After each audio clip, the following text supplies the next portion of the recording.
Taste the Daily. Welcome to Storyboard. This is Chakri. దేశంలో ఎక్కడ ఎన్నికలు జరిగినా పోలింగ్ ముగిసిన వెంటనే ఎగ్జిట్ పోల్స్ విడుదలవుతాయి. అయితే ఎగ్జిట్ పోల్స్ నిజమవుతాయా లేదా అనే ప్రశ్న ఎప్పుడూ ఉంటుంది. గతంలో ఎగ్జిట్ పోల్స్ వాస్తవ అంచనాలకు దగ్గరగా ఉంటాయనే నమ్మకం ఉండేది. కానీ ఇటీవల ఎగ్జిట్ పోల్స్ తరచుగా లెక్క తప్పుతూ విశ్వసనీయతను ప్రశ్నార్థకం చేస్తున్నాయి. దీనికి మొన్నటి హర్యానా ఎగ్జిట్ పోల్సే తిరుగులేని ఉదాహరణ. ఇప్పుడు మహారాష్ట్ర, జార్ఖండ్ ఎగ్జిట్ పోల్స్ పైన అవే అనుమానాలు ఉన్నాయి. దీంతో ఎగ్జిట్ పోల్స్ నిర్వహించే సంస్థల ఉద్దేశాలు, సర్వేల ప్రామాణికతపై సందేహాలు మొదలయ్యాయి. మహారాష్ట్ర, జార్ఖండ్లో పోలింగ్ ముగిసింది. ఎగ్జిట్ పోల్స్ అంచనాలు కూడా రిలీజ్ అయ్యాయి. కానీ అవి అసలు ఫలితాలకు దగ్గరగా ఉంటాయా లేదా అనేది తేలాల్సి ఉంది. మహారాష్ట్రలోని మొత్తం 288 అసెంబ్లీ స్థానాలు, జార్ఖండ్లోని 38 అసెంబ్లీ స్థానాలకు నవంబర్ 20న పోలింగ్ జరిగింది. ఉదయం 7 గంటలకు ప్రారంభమైన పోలింగ్ సాయంత్రం 6 గంటల వరకు కొనసాగింది. ఓటింగ్ ముగిసిన వెంటనే మహారాష్ట్ర, జార్ఖండ్ అసెంబ్లీ ఎన్నికల్లో గెలుపోటములు, ఓట్ల శాతాన్ని అంచనా వేస్తూ వివిధ సంస్థలు ఎగ్జిట్ పోల్ ఫలితాలను విడుదల చేశాయి. అయితే రెండు రాష్ట్రాల ఓట్ల లెక్కింపు జరిగే నవంబర్ 23న మాత్రమే అసలు ఫలితాలు వెల్లడవుతాయి. పోలింగ్ అనంతరం సర్వే సంస్థలు సేకరించిన ఓటర్ల ఫీడ్బ్యాక్ ఆధారంగా ఎగ్జిట్ పోల్స్ ను అంచనా వేస్తారు. ఎగ్జిట్ పోల్స్ ప్రతిసారి సరైన అంచనాలనే వెల్లడించలేదు. గత లోక్సభ ఎన్నికల ఫలితాలను, ఇటీవల జరిగిన హర్యానా అసెంబ్లీ ఎన్నికల ఫలితాలను తప్పుగా అంచనా వేశాయి. ఈ తరుణంలో 2019లో మహారాష్ట్ర, జార్ఖండ్ అసెంబ్లీ ఎన్నికల ఫలితాలను ఎగ్జిట్ పోల్స్ ఎలా అంచనా వేశాయోననే చర్చ మొదలైంది. 2019 అసెంబ్లీ ఎన్నికల్లో మహారాష్ట్ర, జార్ఖండ్ అసెంబ్లీ ఎన్నికల ఫలితాలను అంచనా వేయడంలో ఎగ్జిట్ పోల్స్ చాలా వరకు విజయం సాధించాయి. మహారాష్ట్రలో బీజేపీ, శివసేన మిత్రపక్షాలు విజయం సాధిస్తాయని ఎగ్జిట్ పోల్స్ అంచనా వేశాయి. ఆ వెంటనే పొత్తు తెగిపోయిందనేది వేరే విషయం. జార్ఖండ్లో కూడా జార్ఖండ్ ముక్తి మోర్చా విజయం సాధిస్తుందని ఎగ్జిట్ పోల్స్ సరిగ్గా అంచనా వేశాయి. అయితే తుది సీట్లతో పోలిస్తే ఈ సంఖ్యలు పూర్తిగా ఖచ్చితమైనవి కావు. 6 వేర్వేరు ఎగ్జిట్ పోల్స్ ఆధారంగా నిర్వహించిన సర్వేలో 2019 ఎన్నికల్లో బీజేపీ, శివసేన కూటమికి 213 సీట్లు, కాంగ్రెస్, ఎన్సీపీ కూటమికి 61 సీట్లు వస్తాయని తేలింది. అయితే వాస్తవ ఫలితాల్లో బీజేపీ 105 స్థానాలు గెలుచుకుని అతిపెద్ద పార్టీగా అవతరించింది. శివసేనకు 56 సీట్లొచ్చాయి. ఈ రెండు పార్టీలు సాధించిన సీట్లు మెజారిటీ మార్కైన 145 సీట్ల కంటే చాలా ఎక్కువ. మరోవైపు కాంగ్రెస్ 44, ఎన్సీపీ 54 స్థానాల్లో విజయం సాధించాయి. అప్పటి నుంచి మహారాష్ట్రలో రాజకీయ అనిశ్చితి నెలకొంది. రెండు ప్రధాన ప్రాంతీయ పార్టీలైన శివసేన, ఎన్సీపీలు విడిపోయాయి. ఒకవైపు బీజేపీ, శివసేన, షిండే, అజిత్ పవార్ ఎన్సీపీల మహాయుతి, మరోవైపు కాంగ్రెస్, శివసేన, ఉద్దవ్, శరద్ పవార్ ఎన్సీపీ కూటములుగా తలపడ్డాయి. మహారాష్ట్ర తరహాలోనే 2019లో జరిగిన జార్ఖండ్ ఎన్నికల్లోనూ ఎగ్జిట్ పోల్ ఫలితాలు పక్కాగానే ఉన్నాయి.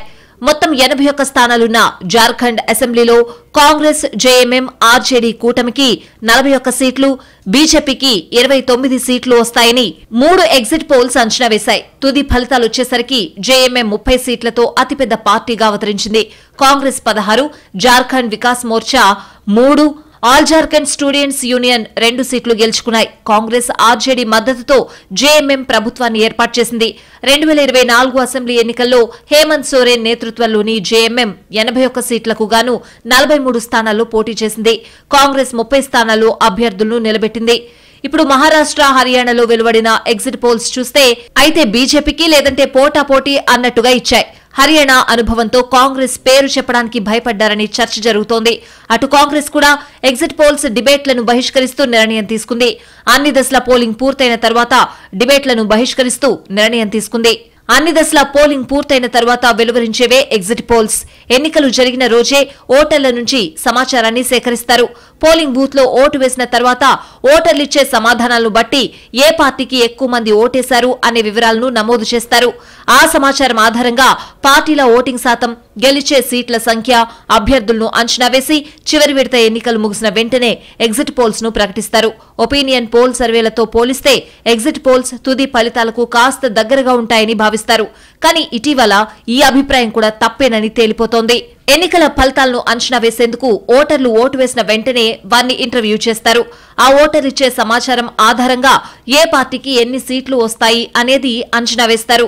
దీనినే ఎగ్జిట్ పోల్స్ అంటారు. నిజానికి ఎన్నికల ప్రక్రియ కొనసాగుతున్న సమయంలో ఈ ఎగ్జిట్ పోల్స్ ని కేంద్ర ఎన్నికల సంఘం నిషేధించింది. ఓటర్లపై ప్రభావం చూపకుండా ఉండేందుకు ఈసీ ఈ నిర్ణయం తీసుకుంది.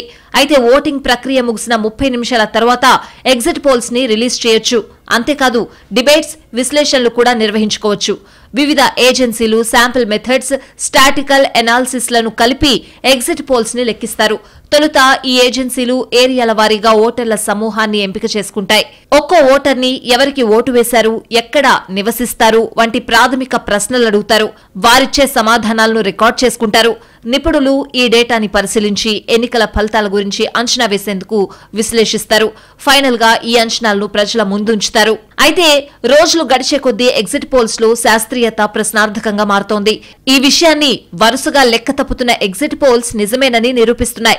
అసలు కొన్ని ఎగ్జిట్ పోల్స్ బెట్టింగ్ రాయిళ్లకు ముడిసరుకుగా మారుతున్నాయనే వాదన కూడా లేకపోలేదు. ఇలా పలు అనుమానాలు ముసురుకుంటున్న ఎగ్జిట్ పోల్స్ అసలు ఫలితాల్ని అందుకోలేక చతికిల పడుతున్నాయి. ఆ రాష్ట్రం ఈ రాష్ట్రం అనే తేడా లేదు. అసెంబ్లీయా, లోక్సభ అనే భేదం లేదు. ఎక్కడ చూసినా ఎగ్జిట్ పోల్స్ తప్పులో కాలేయడం చాలా మామూలైపోయింది. ఏదో కాస్త తేడా వస్తే పర్లేదు, ఏకంగా గెలుపోటములు తారుమారయ్యే స్థాయిలో తేడా ఉంటే ఇక ఆ ఎగ్జిట్ పోల్స్ కు విలువ ఉంటుందా అనే చర్చ జరుగుతోంది. నిన్నగాక మన జరిగిన హర్యానా ఎన్నికల్లో అందరూ కాంగ్రెస్ పార్టీ గెలవబోతుందని చెప్పిన తర్వాత ఎగ్జిట్ పోల్స్ లో తీరా చూస్తే అక్కడ బీజేపీ గెలవటం. కాబట్టి చాలా ఫ్యాక్టర్స్ కన్సిడరేషన్ లో తీసుకొని ఈ రోజు ఎగ్జిట్ పోల్స్ చేయాల్సిన అవసరం ఉంది. బహుశా ఎగ్జిట్ పోల్స్ గురి తప్పడం అనేది చాలా సర్వసాధారణంగా జరుగుతుంది. దీనిలో కొన్ని సంస్థల వరకు ఎగ్జిట్ పోల్స్ చేస్తున్న కొన్ని సంస్థలు కొన్ని పార్టీలకు అనుకూలంగా కావాలని చేస్తున్నటువంటి వాతావరణం కూడా ఉంటే ఉండొచ్చు. ఏది ఏవైనా ఎగ్జిట్ పోల్స్ అంచనానే కానీ నిజం కాదు, కావాలని రూలేం లేదు. ఎగ్జిట్ పోల్స్ నిర్వహించే సంస్థలు తాము ఓటర్ల నాడి పట్టామని చెప్పుకుంటాయే కానీ అసలు ఫలితం ఇలాగే ఉంటుందని ఎవరు బాధ్యత తీసుకునే ప్రసక్తే ఉండదు. ఈ సంగతి అందరికీ తెలుసు. ఇటీవలి కాలంలో చాలా సంస్థలు అసలు ఎగ్జిట్ పోల్స్ ను నిర్వహించాల్సిన పద్ధతిలో జరపకుండా అప్పటికే ఓటర్ల మూడ్పై ఉన్న అభిప్రాయాల్ని క్రోడీకరించి వాటికే పాత ఫిగర్లు అడ్జస్ట్ చేసి ప్రకటిస్తున్నాయనే ఆరోపణలు కూడా ఉన్నాయి. ఇప్పుడు పూర్తిగా తప్పుతున్న ఎగ్జిట్ పోల్స్ ను చూస్తే అసలు ఎగ్జిట్ పోల్స్ పేరుతో ఏదో జరుగుతోందనే అనుమానాలు బలపడే అవకాశం లేకపోలేదు. పోలింగ్ ముగియగానే ఎగ్జిట్ పోల్స్ వెలువడ్డం, దాన్ని పట్టుకుని అసలు ఫలితాల్ని అంచనా వేసే ప్రక్రియ కొన్నేళ్లుగా జరుగుతోంది. అయితే ఎగ్జిట్ పోల్స్ ప్రతిసారి నిజం కావాలన్న రూలేమీ లేదు. ప్రజాస్వామ్య దేశంలో ఎన్నికలే నేతలకు పరీక్ష. గెలిస్తే అధికారం దక్కుతుంది, ఓడిపోతే పవర్ పోతుంది. అందుకే రాజకీయ పార్టీలన్నీ ఎన్నికల్ని సీరియస్ గా తీసుకుంటాయి. పార్టీల ఆసక్తిని, ఉత్కంఠను దృష్టిలో పెట్టుకుని కొన్ని సర్వే సంస్థలు పోలింగ్ కు ముందు ప్రీ పోల్ సర్వేలని, పోలింగ్ తర్వాత ఎగ్జిట్ పోల్స్ అని అంచనాలు వెల్లడిస్తాయి. పోలింగ్ ముందు జరిగే ప్రీ పోల్ సర్వేల్లో జనం నాడి అందకపోయినా పోలింగ్ తర్వాత చేసే ఎగ్జిట్ పోల్స్ దాదాపుగా నిజమవుతాయని చాలా పార్టీలు నమ్ముతాయి. ఈ గుడ్డి నమ్మకాన్ని ఆసరాగా చేసుకుని కొన్నాళ్లుగా సర్వే సంస్థలు చెలగాటమాడుతున్నాయనే వాదన గట్టిగా వినిపిస్తోంది. ఇటీవల కాలంలో తరచుగా లెక్క తప్పుతున్న ఎగ్జిట్ పోల్స్ పై పలు అనుమానాలు వ్యక్తమవుతున్నాయి.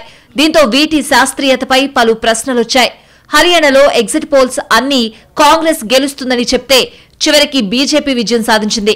దీంతో ఎగ్జిట్ పోల్స్ ప్రజల్ని తప్పుదోవ పట్టిస్తున్నాయనే ఆరోపణలు వస్తున్నాయి. ఓటర్ల నాడిని పసిగట్టేవిగా ప్రచారం చేసుకునే ఎగ్జిట్ పోల్స్ ఇటీవలి ఛత్తీస్గఢ్ అసెంబ్లీ ఎన్నికలు, పార్లమెంట్ ఎన్నికల్లో చతికిలపడ్డాయి. ఛత్తీస్గఢ్ అసెంబ్లీ ఎన్నికల్లోనూ దాదాపు అన్ని ఎగ్జిట్ పోల్స్ కాంగ్రెస్ నెగ్గుతుందని చెప్పాయి. చివరకు బీజేపీ గెలిచింది. ఎగ్జిట్ పోల్స్ అనేవి కేవలం అంచనాలు మాత్రమే. ఈ సంగతి ఆ పోల్స్ నిర్వహించే సంస్థలు కూడా చెప్తాయి. కానీ కొంతకాలంగా ఎగ్జిట్ పోల్స్ ను ఓటర్ల నాడి పసిగట్టే వాటిగా పరిగణించే సంస్కృతి పెరిగిపోయింది. దీనికి ప్రధాన కారణం ఈ పోల్స్ పోలింగ్ ముగిశాక నిర్వహించడమే.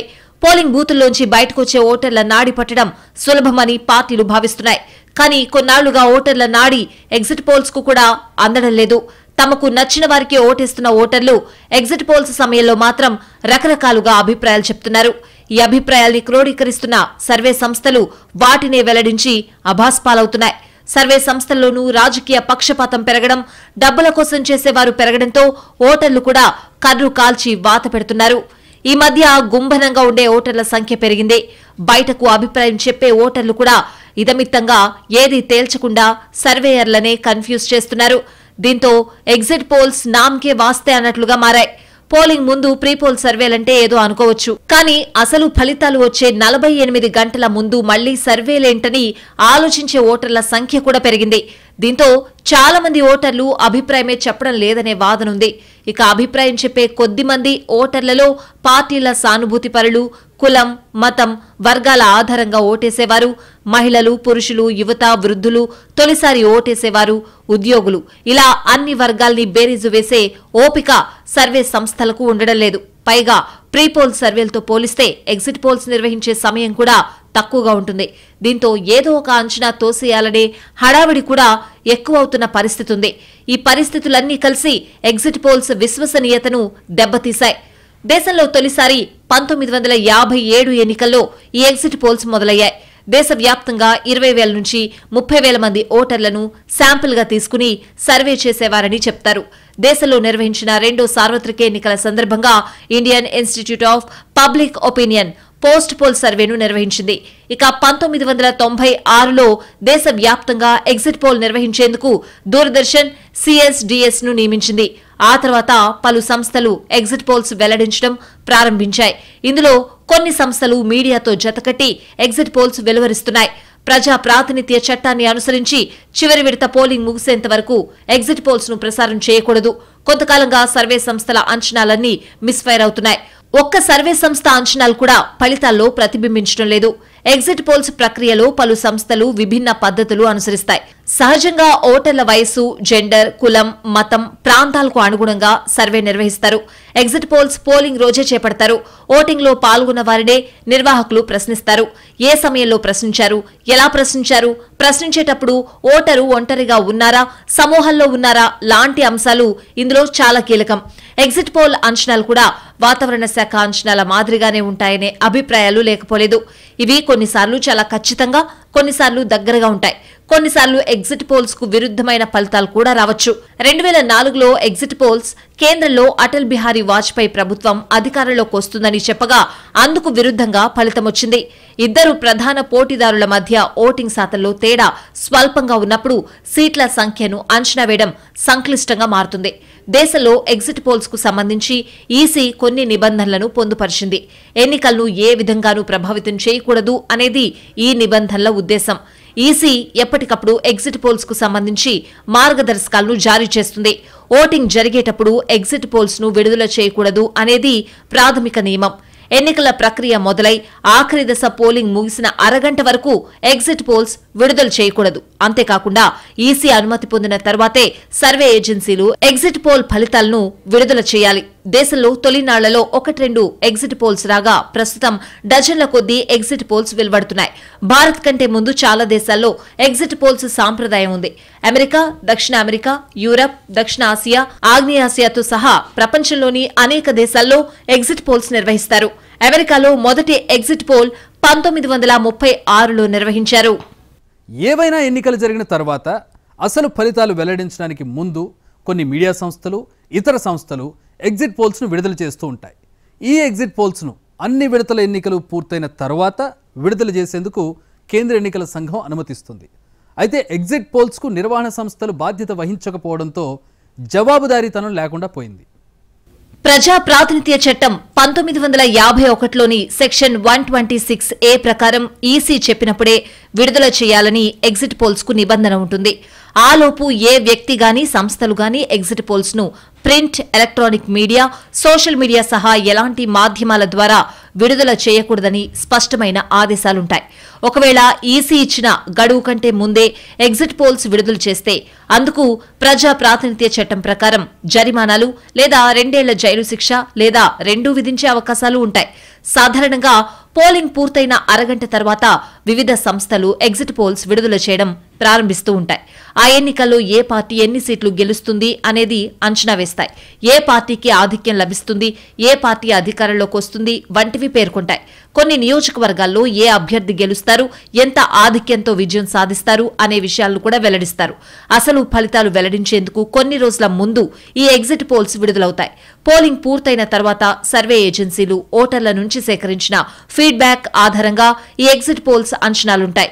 ఈ ఎగ్జిట్ పోల్స్ ఖచ్చితత్వం గతంలో ఆయా ఎన్నికల్లో ఆయా సంస్థలు వెల్లడించిన ఎగ్జిట్ పోల్స్ పై ఆధారపడి ఉంటుంది.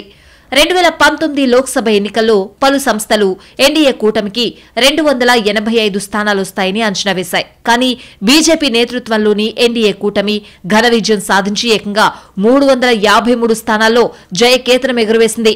ఒక్క బీజేపీనే సొంతంగా 303 సీట్లు సాధించింది.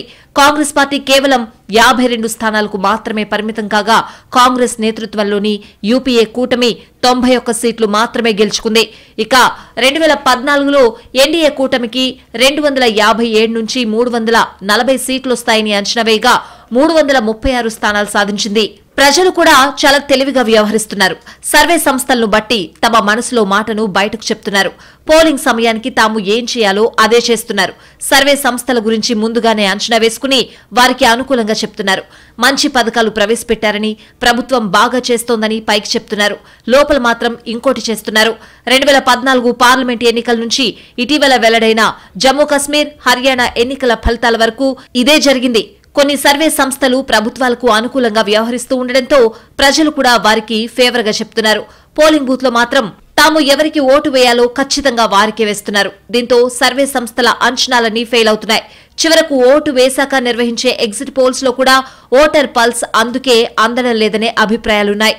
ఎగ్జిట్ పోల్స్ పోలింగ్ ముగిసాకే నిర్వహిస్తున్నా అది అంచనానే అనే సంగతి ఖచ్చితంగా గుర్తుంచుకోవాలి. అయితే ఎగ్జిట్ పోల్స్ పేరుతో బిజినెస్ జరుగుతోంది అనే వాదనలోనూ నిజం లేకపోలేదు. అందుకే కాలక్రమంలో ఎగ్జిట్ పోల్స్ ప్రామాణికత దెబ్బతిని అవి పరస్పర విమర్శలకు తావిచ్చే ముడిసరుకుగా తయారయ్యాయి. పోలింగ్ నుంచి ఫలితాలు వచ్చేదాకా మధ్యలో రాజకీయ పార్టీలకు పని కల్పించడానికి ఎగ్జిట్ పోల్స్ వస్తున్నట్లుగా కామెంట్లు వస్తున్నాయి. అంతకు మించి వాటికి ప్రాధాన్యత ఏముందనే ప్రశ్నలు లేకపోలేదు. నిజానికి ఎగ్జిట్ పోల్స్ పై పార్టీలకి తప్ప జనానికి పెద్దగా ఆసక్తి ఉండడం లేదనే అభిప్రాయం కూడా ఉంది. మొత్తం మీద ఎగ్జిట్ పోల్స్ కోసం చాలా ఉత్కంఠగా ఎదురుచూసే కాలమైతే పోయింది. ఏదో కాలక్షేపం కబుర్ల కోసం టాపిక్ లాగా మారిపోయింది. అంతకు మించి ఎగ్జిట్ పోల్స్ ను సీరియస్ గా తీసుకునేవారు కరువైపోయారు. అలా జరగడానికి ప్రధాన కారణం ఎగ్జిట్ పోల్స్ నిర్వహణలో సంస్థల అలసత్వమే అనడంలో సందేహమే లేదు. ఇది వాళ్ళ స్టోరీ బోర్డ్. మరో అంశంపై విశ్లేషణతో మళ్ళీ కలుద్దాం. Keep watching NTV.